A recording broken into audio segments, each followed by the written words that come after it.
আজি পুৱাত আমি যেতিয়া বজাৰ কৰি আছোঁ তেতিয়া এটা ডাঙৰ আৱাজ হয়, যেনেকৈ বম ফুটাৰ নিচিনা।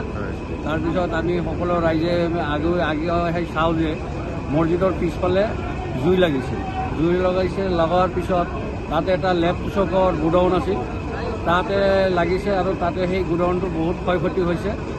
লগতে আমি গোসাইগাঁও ৰাইজে সকলোৱে মিলি আমি প্ৰশাসন আৰু ফায়াৰ ব্ৰিগেড যিবিলাক অগ্নি নিৰ্বাহক ব্যৱস্থা আছে সিহঁতে সোনকালে আহি আমাক গোসাইগাঁও চহৰখন বচাবৰ কাৰণে সক্ষম হৈছে। গতিকে পুলিচ প্ৰশাসন আৰু অগ্নি নিৰ্বাহক বাহিনীক আমি সদৌ বিটিআৰ বাঙালী যুৱ ছাত্ৰ ফেডাৰেশ্যনৰ পৰা ধন্যবাদ জ্ঞাপন কৰিছোঁ।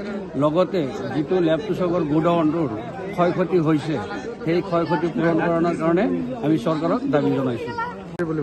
আনুমানিক 20 লাখ টকামান হ'ব, এনেকুৱা এটা যেন ক্ষতি হৈছে বুলি আমি গম পাওঁ।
खाली तरफ बैंड होगा सीधे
সিলিন্ডার মানে ভালো মতো পাই না।